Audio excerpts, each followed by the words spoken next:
All right, guys, so they're going to be taking a look at the top 10 group of 5 schools heading in the next college football season. So to qualify for this list, all you got to do, not be in the ACC, Big 12, Big 10, or SEC. So let's go ahead and get into it here.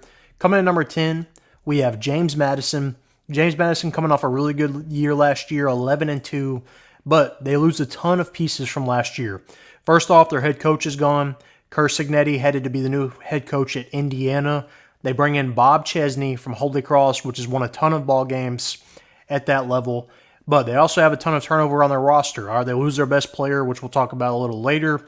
They bring in some good pieces from the portal, in particular in the backfield.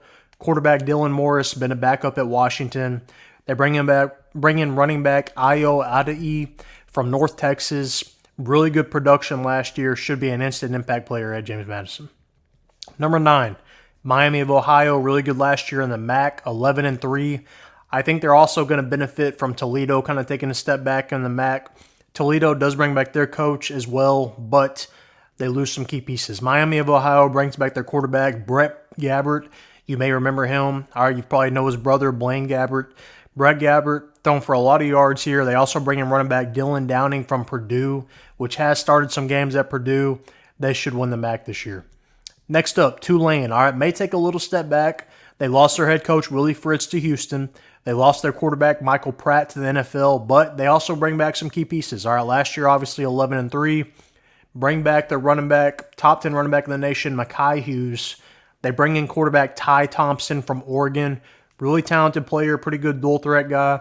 I'm curious to see how he can do it, Tulane. If Ty Thompson slides in and replaces Michael Pratt's productivity, they could be in the college football playoff. Number 7, UNLV. All right, UNLV, pretty good year last year in the Mountain West, 9-5. All right, they've won a lot of ball games under Barry Odom, and I think they're going to benefit this year from a really good roster. Ricky White, wide receiver, comes back. All right, really good stats last year, put up a ton of yards. They bring in quarterback Matthew Sluka from Holy Cross. All right, so like I said, Bob Chesney, now the new head coach for James Madison. He won a lot of games at Holy Cross. A lot of those wins are because of Matthew Sluka. Matthew Sluka led that level, the FCS level, in passing yards. I'm curious to see what he can do at the FBS level. If he hits, if he's a really good quarterback at the D1 level, watch out for UNLV. All right, number 6, USF South Florida. Really good year last year. Kind of turned it on at some points, but also had some questionable moments as well. All right, quarterback Byron Brown, which you see on your screen here, one of the most talented players in the country, are one of probably the top 25 quarterbacks in the nation as well. Last year, 7-6. I think they're going to benefit from Tulane taking a little step back, as well as SMU going to the ACC. It should be USF and another team we'll talk about in a little bit fighting for that top spot in the American Conference. Number 5, Texas State. All right, last year, 8-5. Pretty solid year in the Sun Belt under G.J. Kinney in his first year. I think they're going to be even better this year. All right, Ismail Mahdi, their running back, is back.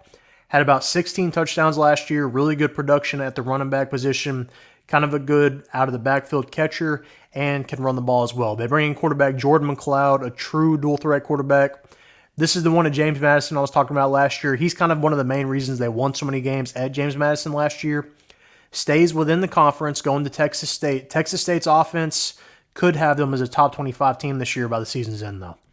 Number 4, Appalachian State. They bring back quarterback Joey Aguilar. Really productive passer. If you don't know Joey Aguilar, go look him up. He's put up some really good stats. Brings back his top wideout, Kaedin Robinson. At receiver, went 9-5 last year in the Sun Belt. They've got a showdown with Clemson in week 2 or 3. If they can win that ball game, Appalachian State could be in the college football playoff. Next up, Boise State. All right, always kind of a threat last year. Started out slow. Fired their coach. They bring in an interim coach, Spencer Danielson, promote him from coordinator. He's now their full-time head coach.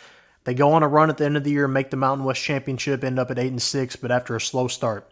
Bring back running back Ashton Jeanty, one of the best in the nation. I've got him at number 2 in my rankings.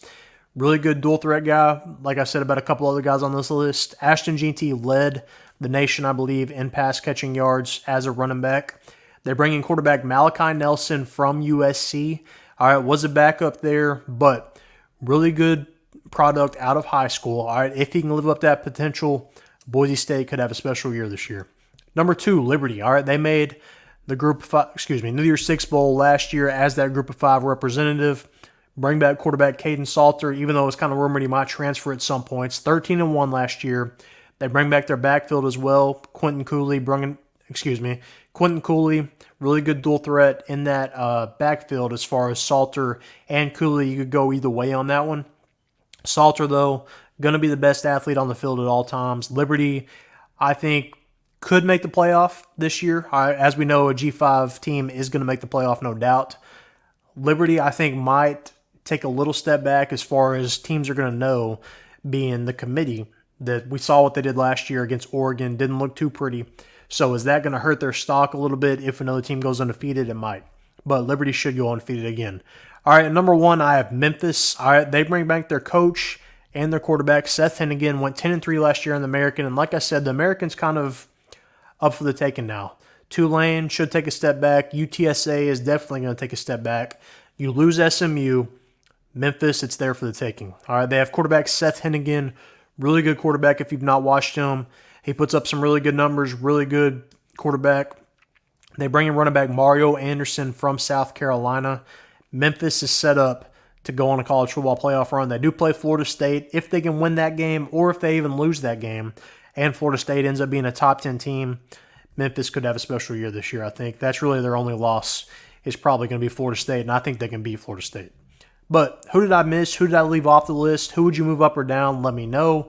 Who is your top 10? Comment down below. Make sure to like this video. And most importantly, subscribe.